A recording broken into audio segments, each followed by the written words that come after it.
Om Swastiastu. Di sini saya perwakilan dari kelompok 15 akan mempresentasikan studi kelayakan usaha laundry yang kelompok kami buat. Sebelum berlanjut untuk presentasi, di sini saya akan memperkenalkan nama kelompok saya. Yang pertama, Gusti Ayu Tania Puspita Dewi. Yang kedua, Nikada Ayu Pitasari, dan saya sendiri, Niputu Ari Widihartini. Baik, di sini saya akan menjelaskan mengenai tujuan dari pendirian Cemerlang Laundry. Memulai usaha laundry dapat menjadi peluang bisnis yang bisa kita lakukan di mana saja, dan membuka usaha laundry bisa dijalankan di rumah dengan memulai kecil-kecilan. Banyak orang mungkin tidak bisa mencuci secara rutin karena kesibukan masing-masing orang, sehingga dengan kehadiran usaha laundry terasa begitu membantu mereka. Kemudian, studi kelayakan bisnis. Keberadaan jasa laundry bagi masyarakat dinamis di perkotaan, terutama di daerah perumahan, kontrakan, dan kos-kosan sudah merupakan gaya hidup tersendiri. Bukan karena malas, tetapi mereka memprioritaskan mana yang bisa dikerjakan dan dilakukan sendiri karena faktor tenaga, waktu, dan tuntutan hidup. Kemudian, mengapa mengembangkan usaha laundry?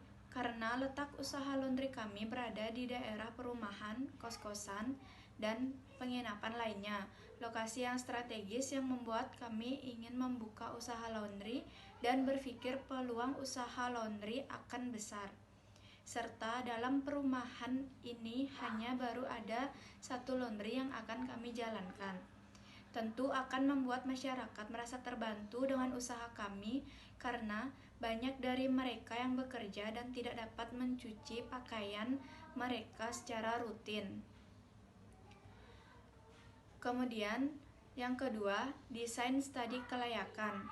Yang pertama, ada tahapan studi kelayakan bisnis, yaitu pengumpulan data, pengolahan data, analisis data, pengambilan keputusan, rekomendasi, dan pelaksana usaha. Yang kedua, aspek-aspek studi kelayakan bisnis. Desain sudut pandang studi kelayakan bisnis merupakan salah satu faktor pendukung yang sangat penting dalam pendirian suatu usaha. Karena dengan mendesain bagian-bagian dalam suatu usaha, kita dapat membangun tugas dan tanggung jawab masing-masing pekerja atas pembagian tugas sesuai dengan keahlian, serta kita juga dapat mempersiapkan cara-cara pelayanan yang baik dan memuaskan untuk konsumen.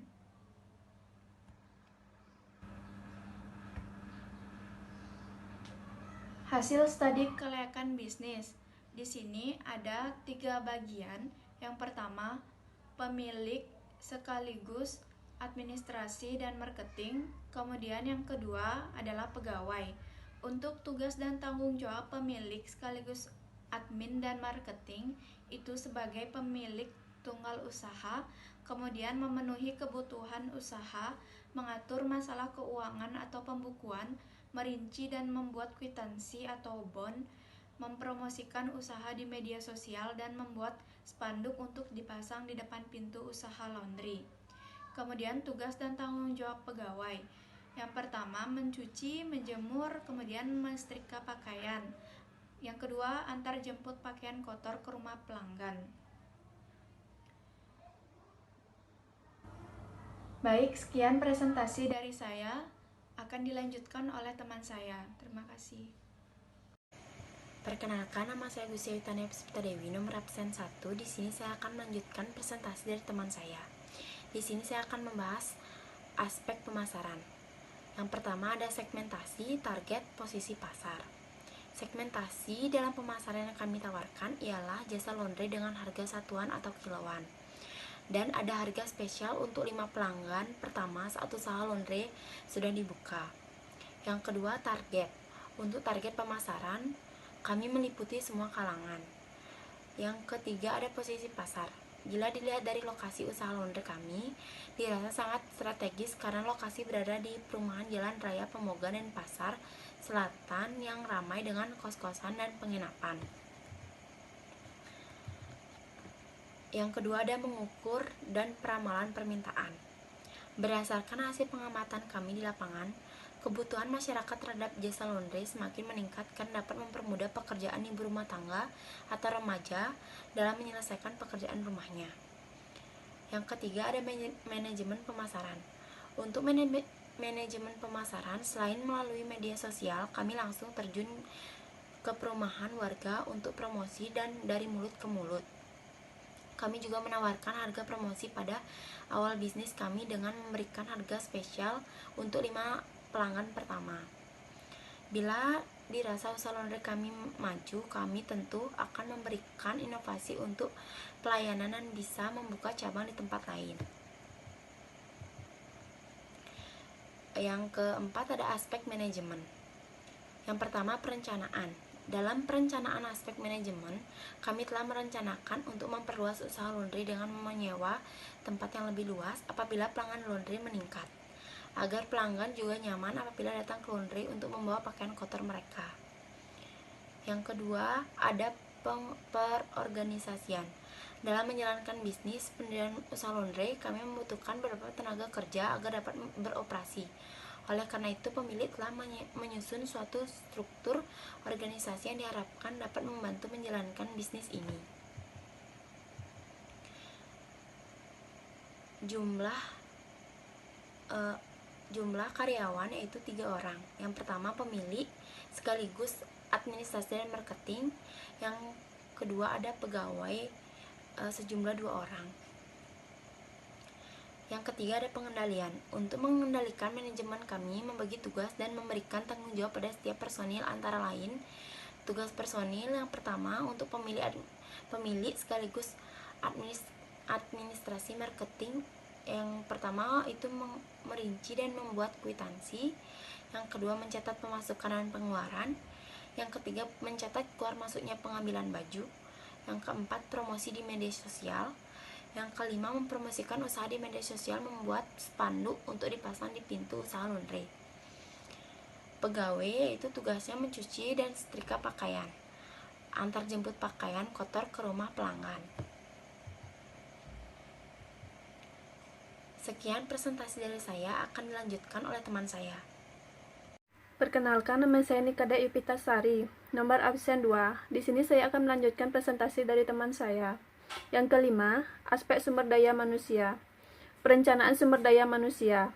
Tingkat pendidikan karyawan pendirian usaha laundry adalah tingkat SMP atau SMA.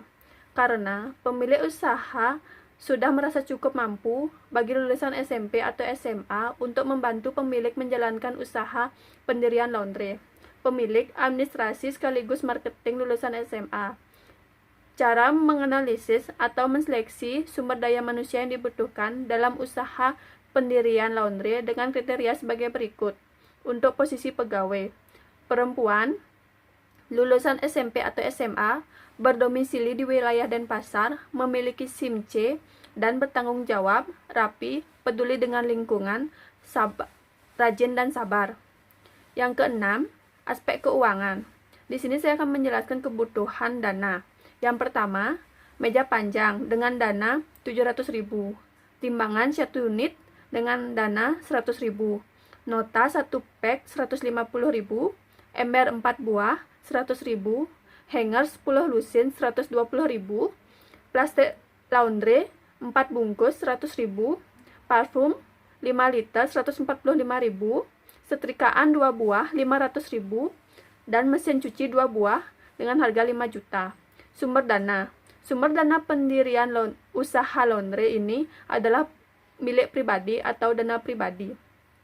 Analisis SWOT. Yang pertama, strength atau kekuatan.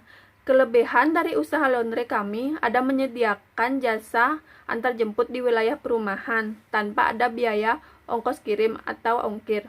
Dan laundry kami juga menyediakan jasa setrika saja tanpa mencuci jika beberapa orang tidak ada waktu untuk menyetrika pakaian mereka. Yang kedua, weakness atau kelemahan. Kelemahannya adalah membuka usaha laundry akan berpengaruh kepada cuaca. Apabila musim hujan, maka pakaian pelanggan lebih lama proses penyelesaiannya. Dan juga Saat pemadaman listrik, pekerjaan akan terhambat. Yang ketiga, opportunities atau peluang. Menurut saya, membuka usaha laundry menjadi peluang yang bagus. Melihat lokasi usaha laundry yang terletak di perumahan tentu akan membantu orang yang sudah sibuk dengan pekerjaan dan tidak ada waktu untuk mencuci pakaian mereka, dan mereka akan menggunakan jasa laundry.